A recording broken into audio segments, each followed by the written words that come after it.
అంటున్నాడు. దేవుడు తన యొక్క మాటల ద్వారా నూతన హృదయాన్ని మీకు ధరింపజేస్తానంటున్నాడు. ఆ నూతన హృదయంలో ఏముంటుందో తెలుసా?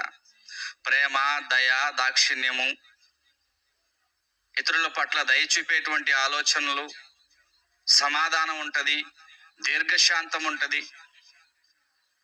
మన పక్కింటి వాళ్ళు మనల్ని చూసి ఒకవేళ కింద ఉమ్మేశారంటే ఇక ఆమె అనుకుంటది, నన్ను చూసి ఉమ్మూసింది అని అనుకుంటది. ఇక నన్ను చూసే ఉమ్మూసింది అనుకుంటది. కానీ దేవుడిస్తున్నటువంటి ఆ నూతన హృదయంలో ఏముంటుందో తెలుసా? సమాధానం ఉంటది, దీర్ఘశాంతం ఉంటది. ఈ లక్షణాలు కలిగినటువంటి హృదయాన్ని ప్రతి మనిషి ధరించుకోవాలి. అలా ధరించుకున్న వాడే భూమిని విడిచిన తర్వాత దైవం దగ్గరికి వెళ్ళిపోతారు. లేకపోతే నిత్య నాశనం అనేటువంటి నరకంలోనికి ప్రతి మనిషి